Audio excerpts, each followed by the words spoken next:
La seconde venue du Christ est mentionnée à de nombreuses reprises dans les Écritures, avec plus de 1500 passages dans l'Ancien Testament et un verset sur 25 dans le Nouveau Testament mentionne le retour du Messie.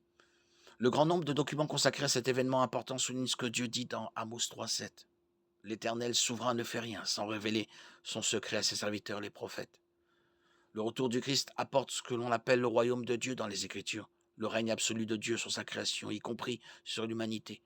Pour ce faire, Jésus annonce deux jugements différents, deux résurrections différentes et deux éternités différentes. Lorsque Jésus reviendra, il sera préparé pour la guerre. Apocalypse 19, 11, 16. Les nations seront rassemblées pour combattre Jérusalem. Zacharie 14, 2. Dans ce qui est appelé la bataille d'Armageddon.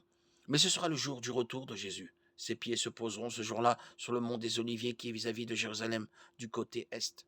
Le mont des Oliviers se fendra par le milieu d'est en ouest et une très grande vallée se formera.